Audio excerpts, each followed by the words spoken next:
Yo les amis, j'espère que vous allez bien. On se retrouve pour l'actualité sportive du côté du Real Madrid. Aujourd'hui, vidéo 100% madrilène les amis, parce que oui, il y a de grosses news du côté du Real Madrid. Toni Kroos qui prend sa retraite les amis. Nous allons voir comment ça va se passer après son départ les amis. Qu'est-ce qui pourrait se passer? Qui va prendre son numéro? Qui est-ce qu'on va recruter? Est-ce qu'on va recruter ou non les amis? Kylian Mbappé de son côté est tombé amoureux à Cannes les amis en un regard envers une serveuse. On va voir tout ça les amis. Et pour terminer, la plus grosse info pour moi, le fils de Lionel Messi, les gars, commence à de plus en plus ressembler à son père. Le gars, il devient une terreur. Je vais vous montrer une vidéo à la fin de celle-ci où il détruit le fils de Luis Suarez, mais le dribble, il est sale. Le gars, il dribble comme son père, les amis. Donc, les amis, sans trop vous en dire, restez bien jusqu'au bout pour ne rien rater. Pendant ce temps, les amis, n'hésitez pas à lâcher un petit pouce bleu. Sans plus tarder, les amis, c'est parti. Les amis, commençons cette vidéo avec notre cher Toni Kroos qui a décidé de prendre sa retraite à la fin de la saison, les amis. Monsieur propre, comme j'aime bien l'appeler. Donc les amis, vous savez que le Real Madrid, on est désormais habitué à perdre notre légende chaque année les amis. Moi, mon cœur est immunisé maintenant contre les départs. Regardez un peu la liste des joueurs qu'on a perdus depuis 2021. Et d'ailleurs, je parle pas de tout ce qu'on a perdu avant, parce que bon, en 2017, on a perdu Pepe. Voilà, il y a eu plein de joueurs qu'on a perdu, Cristiano Ronaldo, tout ça. Mais regardez-moi un peu, depuis 2021 les amis, en 2021, on a perdu Raphaël Varane, Sergio Ramos. Déjà là, on perd nos deux défenseurs centraux. Ensuite, en 2022, on a perdu Casemiro, Gareth Bale, Marcelo, que des légendes les amis, c'est une dinguerie. Même si pour moi Gareth Bale n'est pas vraiment une légende, même s'il a fait quand même de grosses choses pour le club. Ensuite en 2023 pardon, on a perdu Karim Benzema. Pour moi c'est le départ qui m'a fait le plus mal. Et là les amis en 2024 contre toute attente, voilà, moi je m'attendais à perdre Luka Modric, mais finalement Toni Kroos a décidé autrement. Voilà, il a décidé d'enlever les crampons à la fin de la saison, en tout cas au Real Madrid, et il va nous lâcher. Franchement, ça fait mal les amis, parce que je me dis que le gars, il est quand même à son prime et c'est là qu'il nous lâche. Même si je sais qu'il a déjà eu d'autres primes avec Casemiro, Modric, tout ça. Le trio était incroyable, mais là, la saison qu'il est en train de sortir, c'est difficile de se dire que le gars, il va quand même prendre sa retraite à 34 ans sur une saison de malade mental. Et en plus de ça, il peut gagner la Ligue des Champions et l'Euro avant de prendre sa retraite. C'est vraiment monstrueux les amis. Franchement, Toni Kroos, ce qu'il a fait dans le football, les gars, c'est pas à sous-estimer. Son palmarès est vraiment incroyable. Pour moi, c'est une légende du football, sans discussion, les gars. Voici un extrait du message qu'il a laissé sur Instagram, les amis, parce que oui, c'est sur Instagram qu'il a décidé d'annoncer son départ. Donc, il dit, comme je l'ai toujours dit, le Real Madrid est et sera mon dernier club. Cette décision signifie que ma carrière de footballeur actif prendra fin cet été après l'Euro. Au moins, les amis, on va continuer à le voir avec l'Allemagne, ce qui fait plaisir, les gars. Il a aussi dit dans son message, les amis, j'ai toujours dit que je voulais prendre ma retraite ici et c'est ce qui va se passer. Je n'ai jamais voulu un autre club. Je pourrais jouer encore quelques années, mais je ne voulais pas être sur le banc. Et là, les amis, il s'adresse à nous, c'est-à-dire à nous, les fans du Real Madrid. Il dit, souvenez-vous de moi comme ça, de ce joueur. Donc, il veut vraiment partir sur une note positive. Il veut pas partir en tant qu'un remplaçant du Real Madrid, en tant qu'un joueur qui fait de mauvaises prestations. Voilà, là, il profite du moment où il est vraiment au sommet pour lâcher les crampons. Toni Kroos, il a toujours dit qu'il veut pas, voilà, être le joueur qui prend sa retraite à 37, 40 ans. Non, lui, il veut partir tôt. Là, 34 ans, les amis, c'est parfait pour lui. Il prend sa retraite. Selon Relevo, les amis, certains cadres du Real Madrid ont supplié Toni Kroos de rester, mais il a pris sa décision il y a 10 jours. Il l'a gardé pour lui et ses proches. Il ne voulait pas que cela soit divulgué. Il n'en a parlé qu'à Luka Modric, les amis, car il traverse une situation similaire. Ils se soutenaient mutuellement. Donc franchement les gars, ça fait plaisir de voir ça. Les meilleurs moments du Real Madrid, ils l'ont vécu ensemble. Voilà, ils ont été, on va dire, dans le trio de malade mental, Toni Kroos, Luka Modric et Casemiro, les amis. Et là franchement, ça fait plaisir de voir qu'il a au moins confié ça à Luka Modric avant de divulguer ça publiquement, les amis. Et bien évidemment, de nombreux joueurs, les amis, lui ont fait hommage. Ils lui ont envoyé des messages. Ils ont fait des posts, des publications sur Instagram. Vinicius, Carvajal, José Lu, énormément de joueurs, même Cristiano Ronaldo, les amis. Et d'ailleurs, j'ai fait la capture du message de Cristiano Ronaldo envers Toni Kroos. Il dit, merci pour tout, Toni. Quel honneur d'avoir partagé le terrain avec toi. Je te souhaite tout le meilleur pour l'avenir. Franchement, les gars, ça fait plaisir.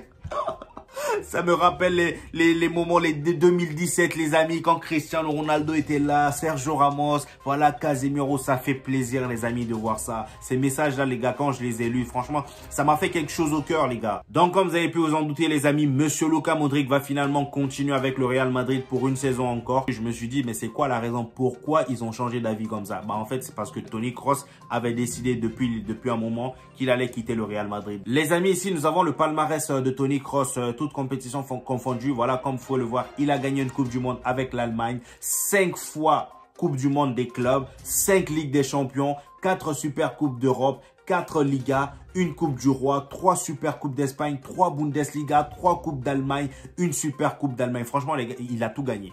Il a tout gagné. C'est une dinguerie, les gars. Il a tout gagné. Waouh. Et là, il pourrait encore gagner l'Euro et une dernière Ligue des Champions avec le Real Madrid. Alors là, s'il fait ça, pour moi, je pense que c'est soit celui qui a la plus belle cave, on va dire le plus beau palmarès de l'histoire du football. Mais en tout cas, les gars, il est parmi les meilleurs. Voilà, je ne vais pas dire que c'est celui qui a le plus beau palmarès, mais en tout cas, il est parmi les meilleurs. Parce que bon, on a quand même des Messi, des Daniel Alves. Messi, c'est beaucoup plus individuellement. Mais là, franchement, les gars, le palmarès de Toni Kroos, c'est quelque chose. Comme vous pouvez le voir, les amis, Marco Reus disputera son dernier match avec Dortmund lors de la finale de Ligue des Champions. Toni Kroos également disputera son dernier match en club lors de la finale de Ligue des Champions après 10 saisons au Real Madrid, les amis. Franchement, les gars, cette finale-là a une saveur particulière parce que bon, moi, j'aurais bien aimé, même si c'était pas contre le Real Madrid, j'aurais bien aimé que Marco Reus remporte cette Ligue des Champions parce que le gars, rares sont les joueurs qui sont autant fidèles à leur club. Malgré qu'il avait la possibilité d'aller dans de gros clubs, il a décidé de rester avec Dortmund, les gars. Ça fait plaisir. J'aurais bien aimé qu'il remporte cette Ligue des Champions, mais malheureusement pour lui, il tombe sur le Real Madrid. Et Toni Kroos aussi, c'est sa dernière saison. J'aimerais tellement, mais tellement qu'il remporte cette Ligue des Champions, les gars. Franchement, ça fera plaisir. Et là, les amis, nous avons une photo de Toni Kroos et monsieur Florentino Pérez. Regardez tellement la photo, elle date. Regardez comment Florentino Pérez, il fait jeune sur la photo. Franchement, là, comparé en ce moment, le gars, il a des rides maintenant. Regardez comment les deux, ils sont jeunes. Voilà, c'était en 2014, les gars. Le Real Madrid réalisait le braquage du siècle, le recrutement de Toni Kroos avec seulement 25 millions d'euros. Je pense que c'est les 25 millions d'euros les plus rentables que l'histoire du football ait connu. 10 ans plus tard, l'Allemand annonce prendre sa retraite, les amis, au Real Madrid après avoir tout gagné. Quelle belle histoire, les amis. Donc, les amis, on va conclure le chapitre Toni Kroos sur cette belle image, les gars. Et on passe au suivant, Monsieur Endrick. Là, on va commencer. Voilà, là, c'est les infos de problèmes. Là, on va parler des problèmes maintenant. Insolite. Alors là, pour le coup, c'est vraiment insolite. Tenez-vous bien, les gars. La copine d'Endrick l'a interdit d'avoir une copine virtuelle sur Grand Theft Auto, qui est un jeu vidéo qu'on appelle GTA. Ils ont un contrat de relation avec des clauses à respecter. Donc, pour ceux qui ne savent pas, Endrick, le jeune joueur de Palmeiras, qui est désormais un joueur du Real Madrid, et sa copine que vous voyez là, ont un contrat de mariage qu'ils ont signé. On va dire, voilà, ils ont un contrat, pas un contrat de mariage, mais ils ont un contrat où il y a différentes règles à suivre. Et dans le contrat, la dernière fois, on a appris que la copine, même s'il y a rupture entre les deux, elle n'aura aucun bien de Endrick. Et Endrick également n'a pas le droit d'avoir une petite amie sur Grand Theft Auto. Peut-être que la meuf, elle est trop jalouse. Voilà. Et d'ailleurs, en parlant de copines sur Grand Theft Auto, le petit, c'est-à-dire Endrick, il a fait exprès. Je ne sais même pas s'il a fait exprès, mais en tout cas, il avait une copine virtuelle sur Grand Theft Auto. Et regardez ce qui s'est passé. Nouveau, c'est-à-dire breaking news, la superstar brésilienne Endrick a été bannie après avoir eu une petite amie virtuelle sur Grand Theft Auto par son partenaire. Donc, pendant qu'il n'était pas là, la petite amie, c'est-à-dire la fille, elle a allé sur le jeu vidéo et elle a banni le compte de Endrick. Parce que le gars, il avait une petite amie virtuelle. Waouh! Quelle relation! Mais en tout cas, le gars, il a été intelligent. Le côté où la meuf ne peut bénéficier de rien en cas de séparation, c'est du génie. Voilà, c'est limite du Hakimi pour moi. Bref, on continue. Maintenant, on va parler de Kylian Mbappé, Mobutu. Mobutu est tombé amoureux, les gars. Mobutu est tombé amoureux. Moi, je pensais qu'il avait un cœur en pierre, mais en fait, pas du tout. Voilà, le regard d'une meuf a tout changé. Le regard d'une meuf l'a troublé. Regarde, je pense que vous avez tous vu cette vidéo. C'est devenu viral d'un coup. Il y a 2 jours, c'est apparu là. Voilà, c'est devenu viral. Et la fille en question, voilà, on la voyait de dos dans la vidéo. Et il y a Kylian Mbappé qui était assis avec Ousmane Dembélé et le coiffeur. Je ne sais même pas comment il s'appelle le coiffeur là. Mais en tout cas, c'est un coiffeur très connu qui coiffe les stars. Celui qui est derrière Kylian Mbappé là. C'est lui qui fait signe à Kylian Mbappé avec son coude dans la vidéo. Je pense que vous avez tous vu. Voilà pour montrer la fille à Kylian Mbappé. Et là, Kylian Mbappé, il parle à Ousmane Dembélé et d'un coup, il croise le regard de la meuf et il fait waouh. Je pense que là, vous pouvez voir sur sa bouche, hein, il fait waouh. Et ce waouh là, les amis, ça a changé la vie de la fille en question. Elle est passée de serveuse, parce que oui, elle est serveuse à Cannes, voilà. Elle est passée de serveuse à influenceuse. La meuf, elle est passée de 750 ou je ne sais combien, mais en tout cas 700 et quelques abonnés à 71,5 000 followers, les amis, sur Instagram. C'est une dinguerie. La meuf, elle est passée d'une fille lambda à influenceuse. Maintenant, elle fait des stories, des vlogs, elle fait les trucs d'influenceuse. Ah, vous m'avez tous demandé où j'ai pris. Non, non, personne t'a demandé, meuf. On sait ce que tu fais. Et comme si ça ne se faisait pas, elle a voulu gratter et attirer encore plus l'attention de Kylian Mbappé en allant sur Snapchat. Et elle a pris la capture où Kylian Mbappé ouvrait la bouche sur elle. Elle a mis et après elle a écrit en bas, je t'ai vu Kix. Il va pas te calculer. Déjà, ce que tu fais là, il n'aime pas. Ça, c'est des choses qu'il n'aime pas. Là, tu es en train de l'afficher. Pourquoi tu pars faire une story? Et bizarrement, quelques minutes après, elle a supprimé. Je pense que ça a dû le remonter. Ses copines l'ont dit, mais toi, t'es malade. T'es malade. Toi, Kylian Mbappé a un coup de cœur sur toi. Au lieu d'aller l'écrire en privé, c'est sur Snapchat, tu pars faire une publication. Ça c'est des meufs à problème, ça. Kylian Mbappé, j'espère pour lui qu'il va pas aller se foutre là-bas dans la mer. Voilà. Cependant, moi, j'ai envie de parler de tous les mecs qui sont allés s'abonner à elle, là. Parce que les 71,5 là, en même pas un jour, les amis, c'est grave. C'est grave. Déjà, les détecteurs privés qui sont allés retrouver la fille alors que la meuf, elle était de dos. Comment vous avez fait pour la retrouver? C'est une dinguerie. Franchement, j'ai comme l'impression qu'il y a des gens qui chôment. Il y a des détecteurs, il y a des, comment ils s'appellent, des inspecteurs ou je ne sais quoi qui chôment. Franchement, trouvez du travail, vous avez du talent. Ils ont retrouvé la meuf en 2-2. Qu'est-ce que vous êtes, pourquoi vous êtes abonné en fait à la fille? J'ai comme l'impression que vous voulez la draguer. Vous allez la draguer? Vous allez faire quoi? Pourquoi vous êtes abonné là-bas? Je comprends pas.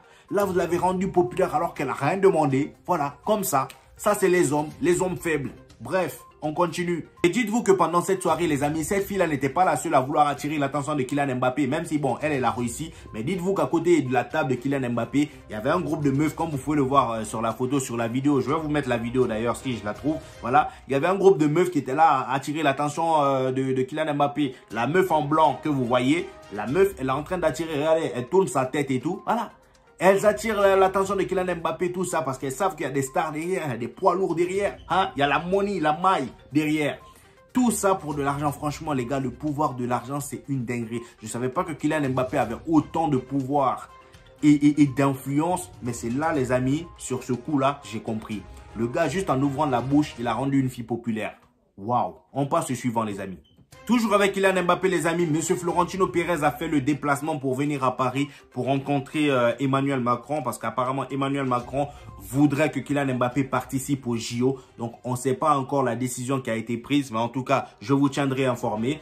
Et toujours avec Kylian Mbappé, encore une fois, Kylian Mbappé a organisé une soirée d'adieu, voilà, hier soir, encore une fois, dans un restaurant italien du 6e arrondissement. Donc, il a organisé une soirée et dans la soirée, devinez qui l'a invité. Pour vous dire à quel point ce gars-là, il a vraiment la cote. C'est vraiment le chef, le Mobutu qu'il pense être. Il a invité le président de la République comme si c'était son poteau. Genre, je fais mon anniversaire, j'organise une soirée et j'invite le président au calme, comme si c'était mon poteau. Normal. Voilà, donc là, c'est selon le Parisien PSG. L'attaquant du Paris Saint-Germain a convié 250 invités, dont ses coéquipiers, les membres du staff, accompagnés de leurs familles et proches, des amis, des footballeurs et le président de la République, Emmanuel Macron. Il n'a pas invité le président du Paris Saint-Germain, Nasser El-Khelaifi. Ah, j'ai quand même l'impression que les deux là, il y a un truc qui s'est passé. Bref. Et les amis, c'est pas tout. Regardez un peu ce qui est drôle. Ironie du sort, le restaurant dans lequel Kylian Mbappé a organisé sa soirée s'appelait avant la Maison Blanche. Oh l'enflure. La Maison Blanche. Aucun respect. Genre, il allait inviter Nasser El-Khelaifi dans la Maison Blanche. Oh là là. Ce gars-là, tout est calculé. Trop fort. Trop fort, les amis. Les amis, il y a le média Relevo qui nous donne des informations sur Karim Benzema. On a des news de lui, les amis. Karim Benzema, comme vous avez pu le constater, depuis qu'il est là en Arabie Saoudite, il n'y a plus rien qui va. Le gars, il s'en sort pas. Voilà, c'est pas qu'il est nul. C'est parce que le championnat est éclaté. Je suis désolé, je sais qu'il y a Cristiano Ronaldo, tout ça, mais c'est pas le même niveau qu'en Liga, ça on le sait. Et d'ailleurs, Karim Benzema en témoigne. Ils disent, Karim Benzema regrette d'avoir quitté le Real Madrid l'an dernier pour rejoindre Al-Ittihad. Il aimerait quitter son club saoudien actuel. Il est déçu du niveau du championnat. Franchement, c'est dommage. Bref, On continue les amis, on va parler du match du Real Madrid face à Villarreal qui s'est déroulé ce week-end dernier. Franchement les gars, un match assez plaisant, même si on s'est fait remonter bêtement. Voilà, 4-4 au final. Mais ce qui m'a fait plaisir, il y a eu énormément de choses qui se sont passées. Déjà, ce qui est sûr, c'est que Militao, il va pas jouer la finale. Je ne veux pas qu'on le mette titulaire ce gars-là. C'est un théoriste ce gars-là. Voilà, Militao, à cause de lui, on s'est pris 4 buts par le même joueur. Voilà, on s'est pris 4 buts par Sorloth. Voilà, à cause de Militao. À cause de Militao, les gars, Lunin a perdu sa place pour la finale. Je pense qu'ils vont mettre Courtois parce que là, vu les tonnes de buts qu'il s'est pris, Lunin, le pauvre, alors qu'il a rien demandé, c'est à cause du vieux défenseur qu'ils ont mis devant lui. Voilà, Lunin, il va perdre sa place de la finale, ce que moi, je trouve injuste. Je sais pas vous, hein, mais en tout cas, moi, personnellement, je mettrais, on va dire, Lunin en finale parce que même si Thibaut Courtois, il est fort, il est cheaté, bref, oui. Mais changer comme ça à la dernière minute un gardien, c'est pas bien. Il y a le karma qui est là, les gars. Même si Thibaut Courtois, il est bon, mais ce genre de truc-là, ça se passe toujours mal. Bref, on continue. Arda Güler, les amis, qui a encore marqué un doublé. Il y a toujours des gens ici qui veulent comparer Arda Güler à Lamine Yamal. Au cas où, dites-moi ça en commentaire. Voilà, dévoilez-vous en commentaire ceux qui continuent à comparer Lamine Yamal parce que bon, là, ça commence à devenir ridicule. Maintenant, les amis, nous allons parler de Matteo Messi, le petit gamin de Lionel Messi. Alors, les gars, cette vidéo que je vais vous montrer, les gars, franchement, quand je l'ai vu, j'étais ébahi. J'ai dit, mais là, Lionel Messi, en fait, c'est bizarre parce que sur la vidéo, on peut voir le fils de Lionel Messi, Matteo Messi, et l'autre fils de Messi, je sais pas comment il s'appelle lui. Et celui qui a le ballon le plus grand, c'est le fils de Luis Suarez. Et bizarrement, l'ironie du sort, les gars, le fils de Lionel Messi, Messi qui est gaucher, le fils de Lionel Messi est droitier. Luis Suarez qui est droitier, bah, son fils est gaucher. Bizarre. Très très bizarre.